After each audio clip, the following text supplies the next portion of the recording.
नमस्ते बच्चों, Sonia Verma Hindi classes YouTube channel में आप सभी का स्वागत है। और आज मैं आचार्य शुक्ल के इतिहास ग्रंथ से संग्रहित प्रश्नों की प्रश्नावली 24 लेकर आई हूँ। यह प्रश्नावली रीतिकाल से संबंधित है, यानी कि आज से मैं आपको रीतिकाल से संबंधित महत्वपूर्ण प्रश्नावलियों को पढ़ाऊँगी। तो चलिए वीडियो को आरंभ करते हैं।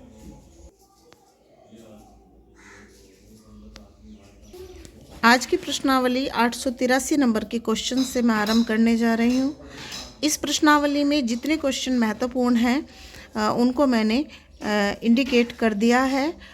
और मैं आपको ये बताना चाहती हूँ कि हिंदी टीजीटी पीजीटी की परीक्षा में 5 से 6 क्वेश्चन रीतिकाल से संबंधित अवश्य होते हैं। तो पहला क्वेश्चन देख लेते हैं। सर्वप्रथम किसने काव्य के सभी अंगों का निरूपण शास्त्रीय पद्धति पर किया था? तो आचार्य केशव ने।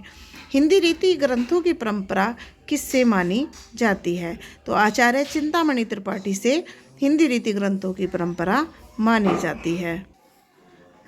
886 नंबर के प्रश्न को देख लेते हैं। काव्यांगों का विस्तृत समावेश किसने अपने ग्रंथ में किया? यानी कि सभी अंगों को जिसने अपने ग्रंथ में बताया है पूर्ण विवरण के साथ विस्तृत वर्णन, तो वह भिखारी दास जी ने अपने काव्य ग्रंथ काव्य निर्णय में बताया है। अगला प्रश्न बहुत महत्वपूर्ण। जसवंत सिंह रचित भाषा भूषण किस रचना पर आधारित है? तो वह चंद्रालोक पर आधारित है।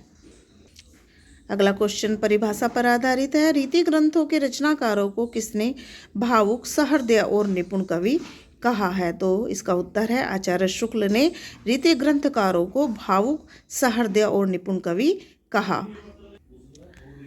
अब ये क्वेश्चन देख लेते हैं। 889 नंबर का प्रश्न है। चिंतामणि त्रिपाठी ने अपने ग्रंथों में अपना नाम क्या लिखा है?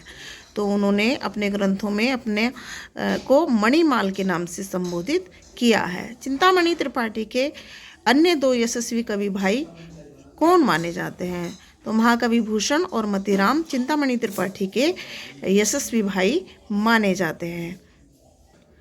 बहुत महत्वपूर्ण प्रश्न है। अब जिस क्वेश्चन को हम देख रहे हैं, भाषा भूषण किस काव्यांग पर आधारित प्रसिद्ध ग्रंथ है?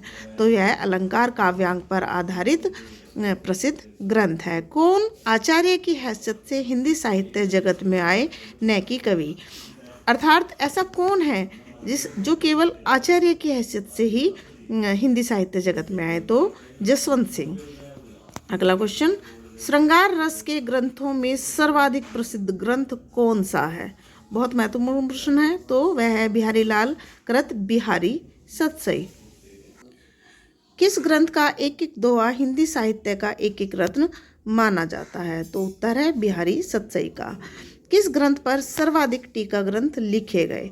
ये भी एक रिकॉर्ड है। देखिए, बिहारी लाल जी की जो बिहारी सतसई नाम की पुस्तक है, उस पर हिंदी साहित्य जगत में सर्वाधिक टीका ग्रंथ लिखे गए हैं। आप बिल्कुल अपने दिमाग में ये बात पक्के तौर पर बैठा लें।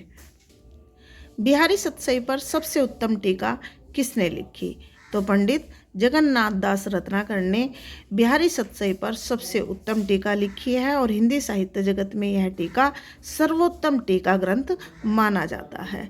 अगला क्वेश्चन देख लेते हैं, अत्यंत महत्वपूर्ण। बिहारी के दोहे आर्य सप्तशती और गाथा सप्तशती से प्रभावित है, यह बात सर्वप्रथम किसने सिद्ध की? अर्थात किसने माना कि बिहारी सतसई जो है वह आर्य सप्तशती और गाथा सप्तशती से प्रेरित है? तो पंडित पदम सिंह शर्मा ने यह बात मानी। रीतिकाल के कवियों में किस कवि की भाषा चलती हुई एवं सरल व्यंजना में प्रथम स्थान पर है?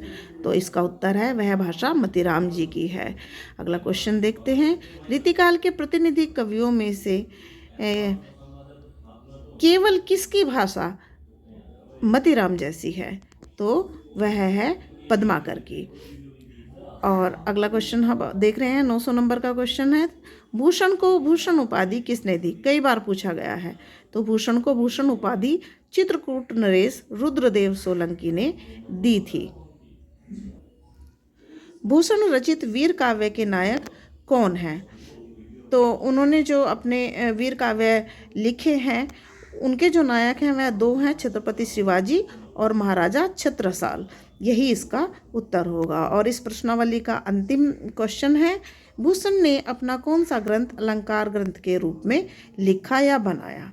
तो शिवराज भूषण उन्होंने अलंकार ग्रंथ के रूप में लिखा।